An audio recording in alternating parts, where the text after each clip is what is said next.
Okay, आवाज येतोय का माझा? ओके, थांबा, जॉईन होऊ द्या सर्वांना, आपण स्टार्ट करू लगेच.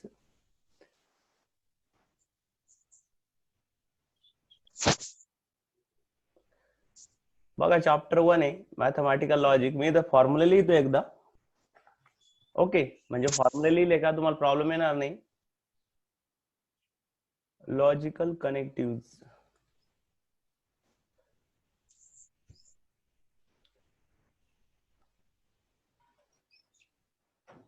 नंबर 1,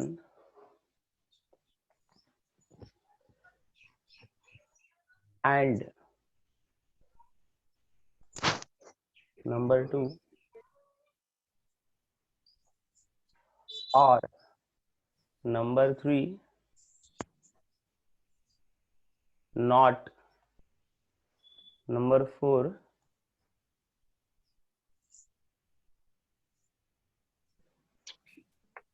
if then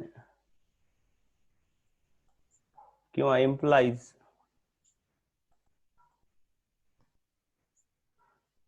आणि last number 5, if and only if.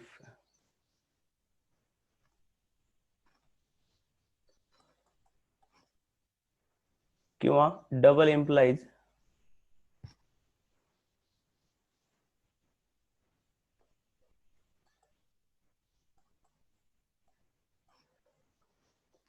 त्याच्यानंतर आहे ट्रूथ टेबल्स.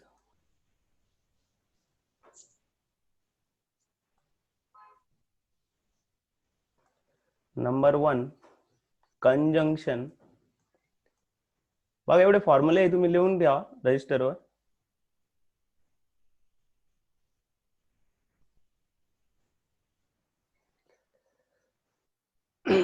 याचा ट्रूथ टेबल.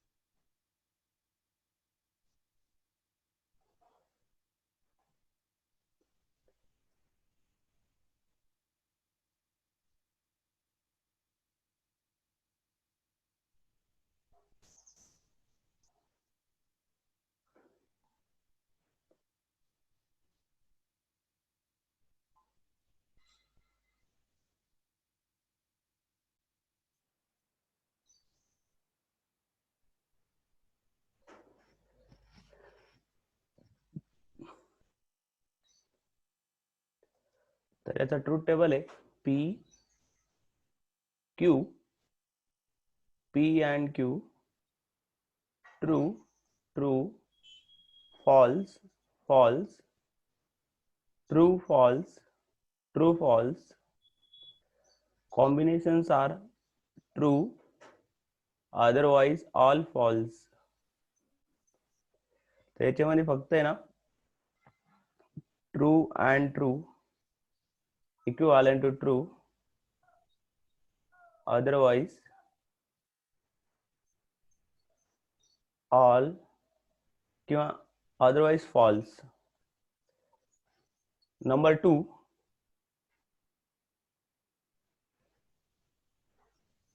डिसजंक्शन. बघा, हे फॉर्म्युले फक्त एकदा लिहून घ्या टोटल, आणि लगेच स्टार्ट करू आपण चॅप्टरला.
तर नंबर 2 डिसजंक्शन आहे. सेम ट्रू टेबल सगळे सारखे सारखेच राहते, फक्त कॉम्बिनेशन लास्ट कॉलम वेगळा राहतो बघा. P or Q, true true, false false, true false, true false,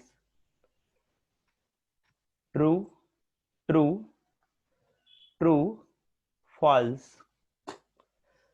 तर याच्यात फक्त एकच लक्षात ठेवायचं आहे की false or false equivalent to false, otherwise true. Third number,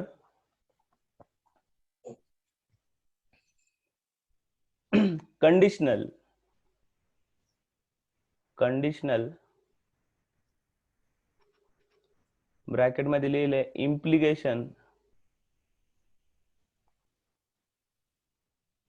आणि सिम्बॉल असतं वन साइडेड ॲरो. तर सेम आहे बघा, वरच्या सारखंच आहे. P Q, P then Q, true true, false false, true false, true false. आणि याचा जो लास्ट कॉलम आहे तो येतो true true true, true false false, false true true आणि फॉल्स फॉल्स पण ट्रू. तर याच्यात फक्त एकच लक्षात ठेवायचं, false true then false equivalent to false, otherwise true, otherwise true. 4 number by conditional किंवा डबल इम्प्लिकेशन. डबल इम्प्लिकेशन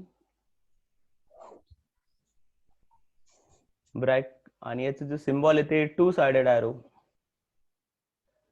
आणि सेम वरच्या सारखंच P Q, P if and only if Q, true true, false false, true false, true false, true true true, true false false, false true false आणि false false true. तर याच्यामध्ये एवढं लक्षात ठेवायचं फक्त same same true, same same true, otherwise false.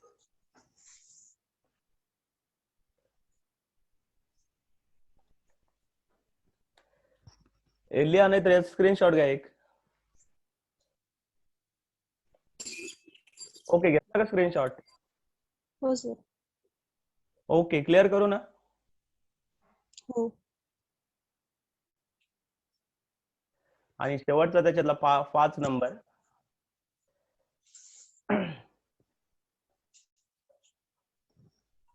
Negation, त्याला म्हणत्या not. Okay, तर हा एक छोटासा आहे.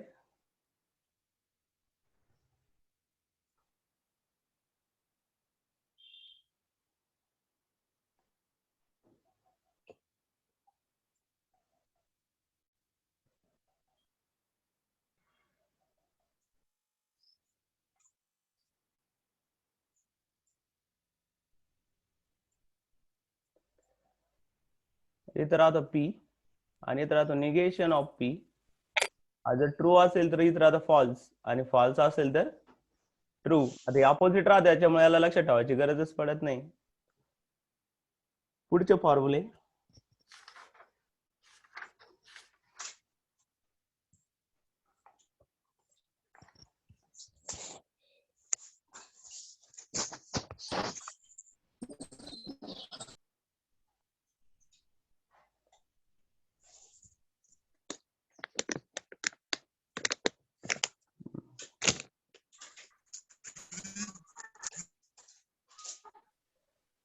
Tautology, TAUTO, tautology.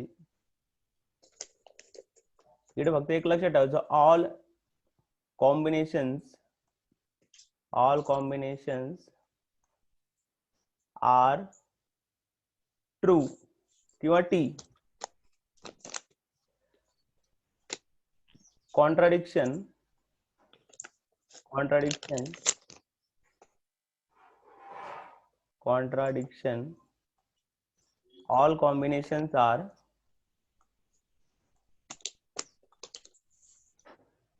all combinations are false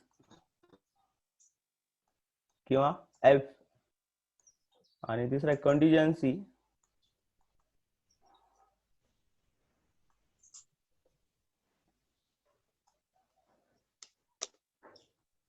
some are true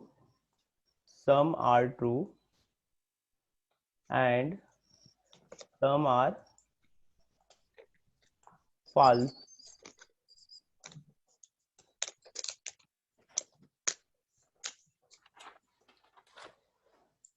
त्याच्यानंतर आहे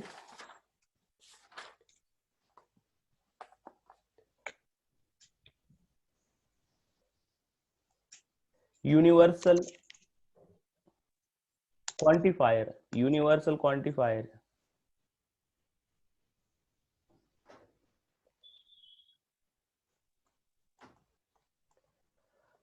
तर याचं फक्त एक सिम्बॉल आहे, ते लक्षात ठेवायचं आहे.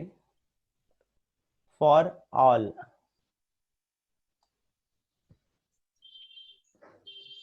त्याच्यानंतर आहे एक्झिस्टन्शियल क्वांटिफायर.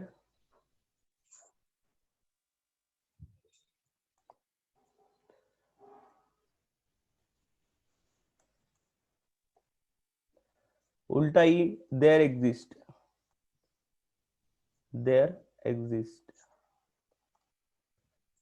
आणि त्याच्यानंतर आहे negation of statements.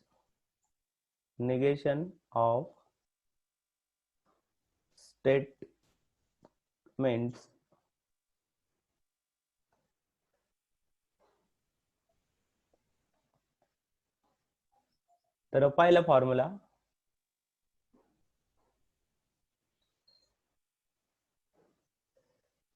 negation of P and Q equivalent to negation of P or negation of Q. Second number, negation of P or Q equivalent to negation of P and negation of Q. Third number, negation of negation P equivalent to P. Fourth number, negation of P then Q equivalent to negation of P and negation Q. 5 number, negation of P if and only if Q equivalent to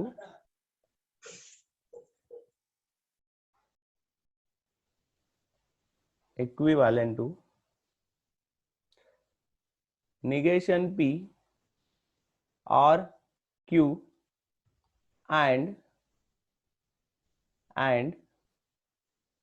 negation Q or P.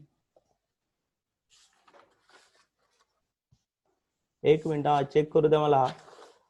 हा check करून पाहावं लागणार आहे, कारण की माझ्या लक्षात राहायला पाहिजे ना.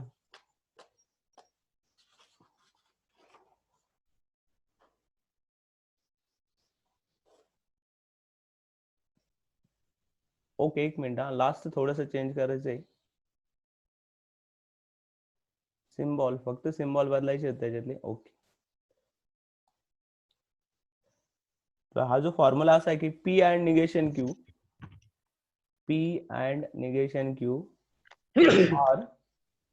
or Q and negation P.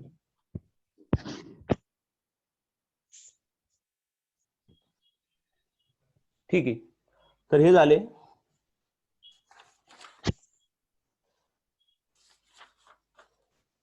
संपत आले बरं का सगळे फॉर्म्युले. शेवटचे राहिला, याचा एक स्क्रीनशॉट घ्या.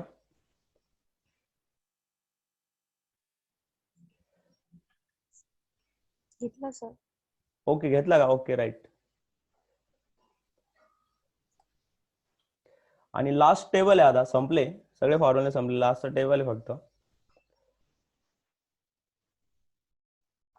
Algebra of statements, algebra of statements. हा टेबल सगळ्यात IMP टेबल आहे. हा टेबल जर जमला तर पूर्ण चॅप्टर जमून जातो, काहीच प्रॉब्लेम येणार नाही.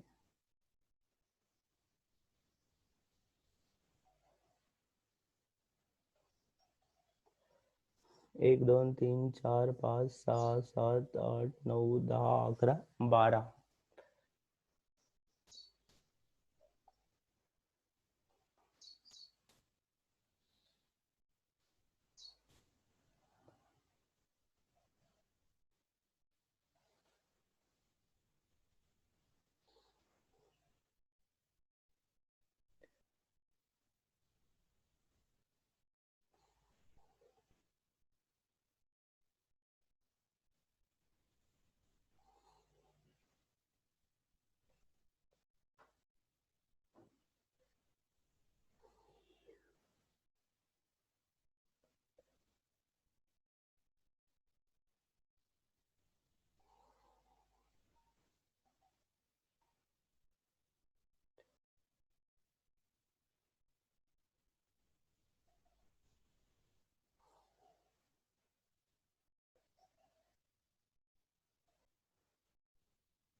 सर ते म्यूट करायला.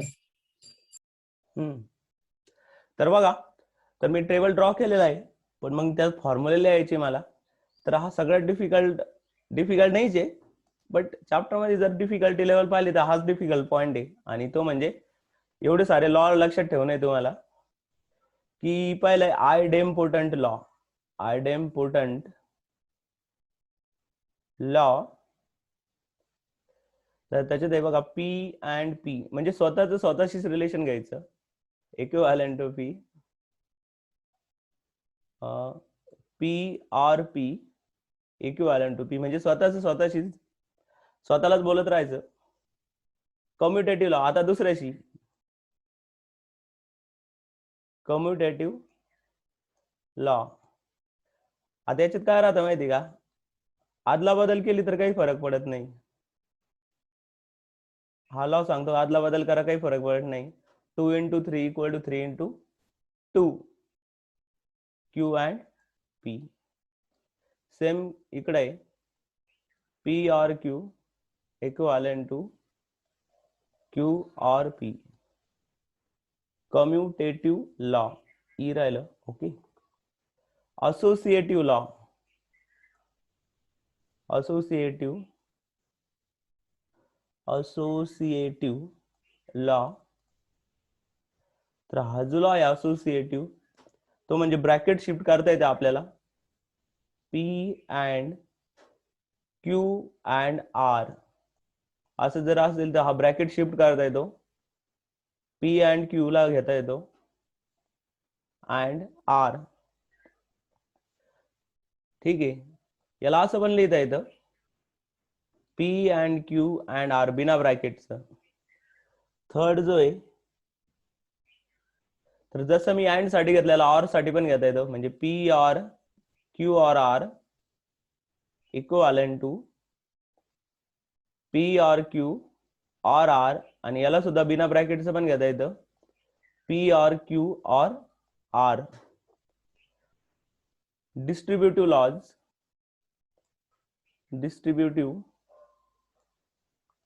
लॉज. आता याच्यात कसं आहे की असोसिएटिव्ह लॉ मध्ये बघा एकच सिम्बॉल आहे, अँड इकडे ऑर.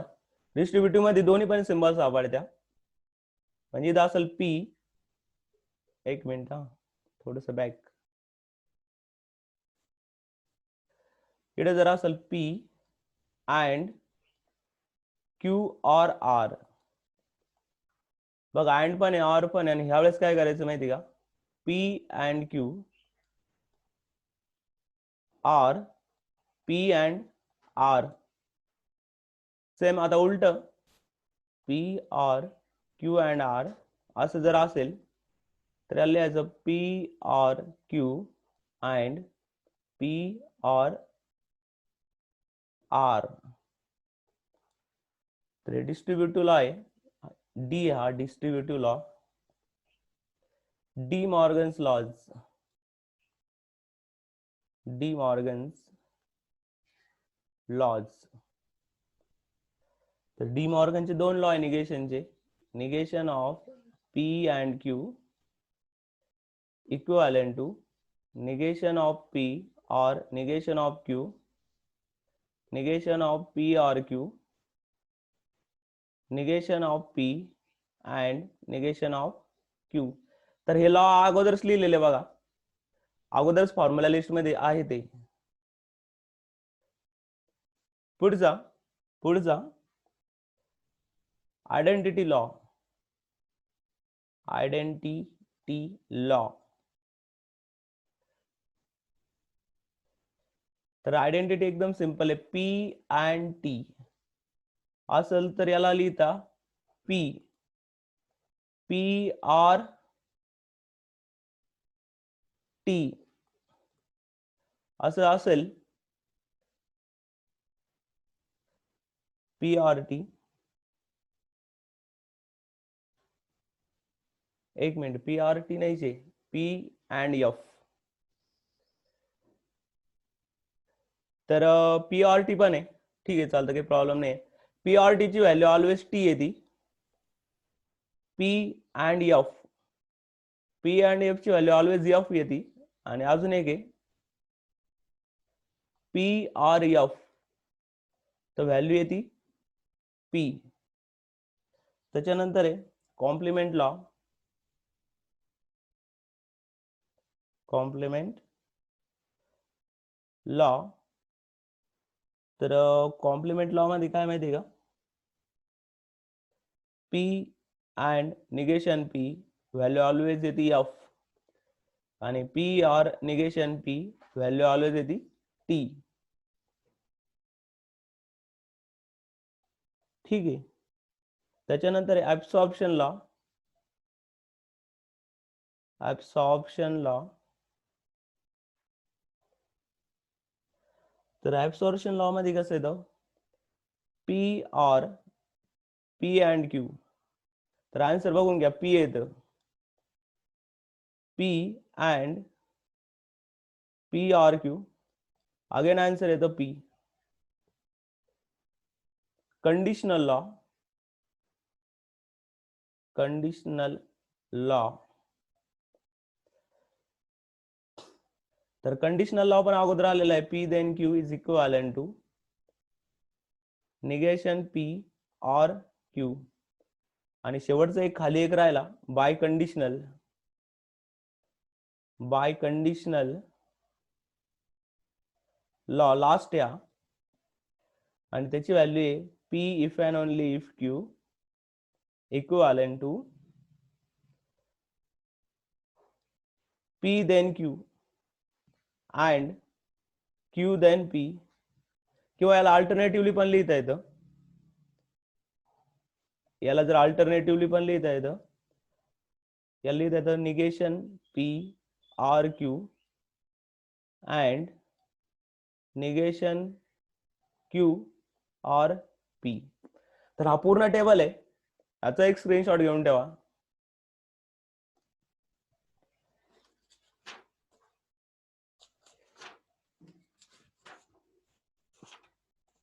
बघा, घेतला स्क्रीनशॉट?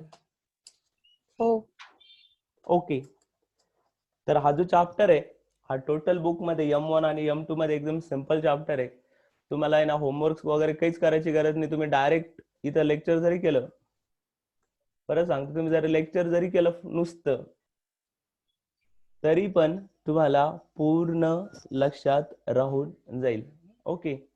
आणि ऑनलाईन मध्ये हा याच्यासाठी घेतोय मी कारण की तुम्हाला एकदम डिफिकल्ट चॅप्टर मी ऑनलाईन मध्ये शिकू शकत नाही, ते ऑफलाईन मध्येच घ्यावं लागणार आहे. त्याच्यामुळे सध्या ऑनलाईन मध्ये आपण जे जे सिंपल चॅप्टर आहे जे की तुमच्या इझिली लक्षात राहून जाईल, प्रॅक्टिस पण होऊन जाईल त्याची, त्याच्यामुळं आपण घेतोय. ओके. तर आता बघा अल्जेब्रा ऑफ स्टेटमेंट याचा एक स्क्रीनशॉट घ्या. तर स्टार्ट करू आपण. ओके. तर नंबर 1 ची डेफिनेशन बघा चॅप्टर मध्ये नंबर 1 ला आहे स्टेटमेंट.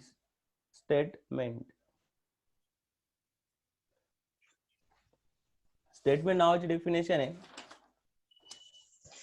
आणि मी लिहितोय definition. A statement is a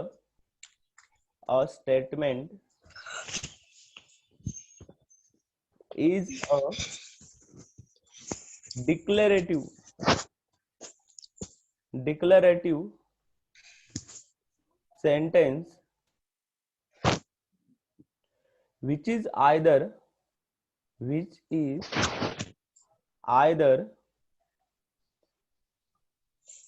true or false,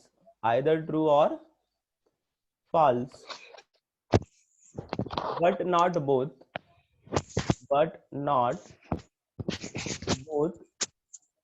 simultaneously.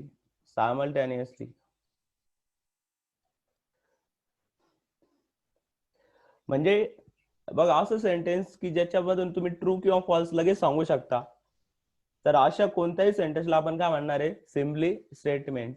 एक तुम्हाला एक सांगतो, समजा for example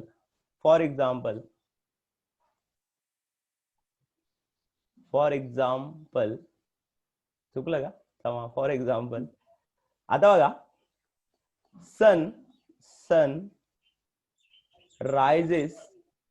sun rises in the east. मला एक सांगा, एक स्टेटमेंट आहे का नाही? आपण सांगू शकतो बरं ट्रू आहे का फॉल्स आहे. बघा sun rises in the east, सूर्य हा पूर्वेला उगवतो. यस. आपण सांगू शकतो ट्रू स्टेटमेंट आहे. हो. आपण True आहे, सांगू sir. शकतो ना हे ट्रू आहे कारण की सन बरोबर आहे की सन हा पूर्वेलाच उगवतो. याचा अर्थ हे स्टेटमेंट आहे कारण की आपण सांगू शकतो की व्हॅल्यू ट्रू आहे किंवा फॉल्स आहे. False. असं कोणताही सेंटेन्स ज्याची आपण व्हॅल्यू सांगू शकतो ट्रू आहे का फॉल्स आहे, त्या सेंटेन्सला काय म्हणायचं, स्टेटमेंट. कळलं का? हो. चला दुसरं एक एक्झाम्पल सांगा तुम्ही.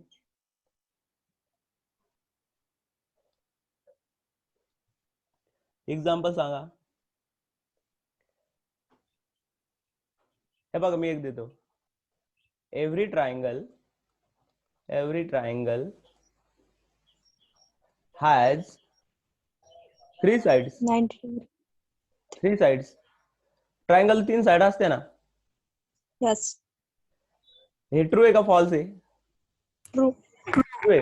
मी जर असं लिहिलं त्याला, एव्हरी ट्रायंगल Has 4 sides. ठीक आहे, हॅज 4 साइड. करेक्ट आहे का? No. नाही सर. नाही, यावेळेस फॉल्स आहे. बट तुम्हाला एक सांगतो, फॉल्स. फॉल्स जरी असलं तरी पण ते स्टेटमेंट असतं बरं का. स्टेटमेंट असतं बट त्याची जी व्हॅल्यू असते ती राहते एफ म्हणजे फॉल्स. कळलं का? हो. म्हणजे फॉल्स जरी असलं तरी पण स्टेटमेंट आहे, ट्रू जरी असलं तरी पण स्टेटमेंट आहे. फॉल्स असलं तर आपण काय म्हणणार की स्टेटमेंटची ट्रूथ व्हॅल्यू एफ आहे. ट्रूथ व्हॅल्यू म्हणजे खरी व्हॅल्यू काय की ट्रू आहे का फॉल्स आहे हे सांगणं, याला म्हणजे ट्रूथ व्हॅल्यू. ट्रूथ व्हॅल्यू सांगणं म्हणजे काय की ट्रू आहे का फॉल्स सांगणं.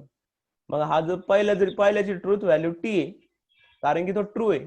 दुसऱ्याची ट्रूथ व्हॅल्यू पण टी आहे कारण की तो ट्रू स्टेटमेंट होता. आणि तिसऱ्याची ट्रूथ व्हॅल्यू एफ आहे कारण की ते कोणतं स्टेटमेंट आहे, false. False.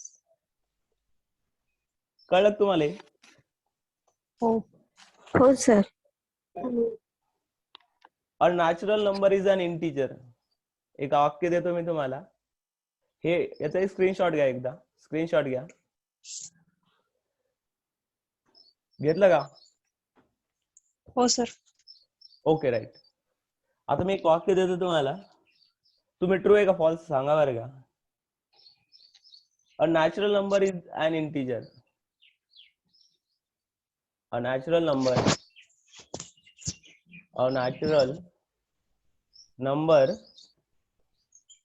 is an integer.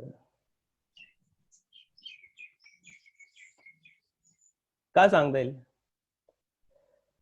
Natural number integer असतो ना. तुमचं नॉलेज कमी आहे बरं का. Yes. खरं सांगू का. इंटिजर नंबर कसे राहते बा. तर हे लेक्चर थोड्या वेळात संपणार आहे. आजच्या दिवस एवढंच लेक्चर राहील. पण उद्यापासून तुम्हाला एक सांगतो. उद्यापासून मेन कन्सेप्ट त्याचे स्टार्ट होत आहे. आणि आजच स्टार्ट केलं आहे ऍक्च्युली स्टेटमेंट. त्याची कन्सेप्ट मेन कन्सेप्ट आहे. A natural number is an integer. मला एक सांगा नॅचरल नंबर हा इंटिजर आहे का. तर आहे कारण की इंटिजर राहते +-1 +-0 पासून स्टार्टिंग आहे बरं का. +-0 1 2 +-3 आणि नॅचरल नंबर काय राहते माहिती का. नॅचरल नंबर राहते 1 2 3 4. 1 2 3 4. मला एक सांगा 1 2 3 4 हे सगळे याच्यात येत्या. म्हणजे हो. नॅचरल नंबर हा इंटिजर असतो. म्हणजे it is a true statement. कोणतं स्टेटमेंट आहे. True. ट्रू. True. तर आजचं लेक्चर एवढंच राहील. फॉर्म्युला तुम्हाला दिलेलं आहे तेवढं एकदा लर्न करा.